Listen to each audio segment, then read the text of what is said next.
Hello there guys, welcome to another episode of Project Zippy. Today I'm going to pull the seat out, pull the carpet out, and then start patching up that inner sill. So it needs a bit at that end, which is going to be fun. A little bit under there, where the seatbelt anchor is, end of the cross member. Hopefully that's about it, unless I find anything else. So yeah, we'll see what we have to do anyway.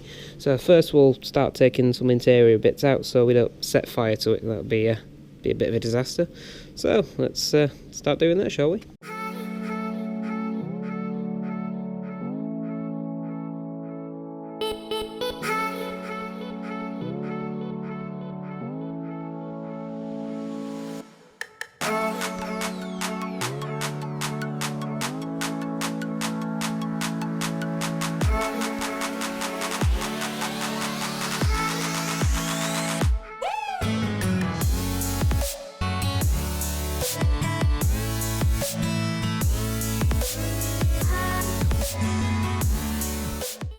Okay then, so we have got the carpet out of the inside and, well, as you can see, it's in remarkably good condition for the most part, apart from where we already expected, which is just under the seatbelt mount. There is a nice hole under there, and also at the end of the cross member. So yeah, could be worse, could be a lot worse. So I think I'm going to start with the easy one, get this one here under the seatbelt mount sorted out, and then we'll go from there, decide what we're going to do next. So I'll have to chip away some of this bitumen stuff and then just cut out a little square around there. No big deal. Hopefully have that one finished today, no problem. So let's do that, shall we?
Okay then, that's me done for today. Got that patch welded in, didn't clean it up amazingly because it's not like it's ever going to be seen, so it doesn't really matter. The underside, I've cleaned all this up. I need to put some cure rust on there and clean the other side as well up because some of that will be visible. So yeah, that's it, we're done. Tomorrow I think I will fix that hole up there that I think I've done with the air chisel and start on the end of the cross member. So yeah, that's where we're at with it. Decent amount of progress. So thank you very much for watching this one, and I'll catch you in the next video. Bye for now.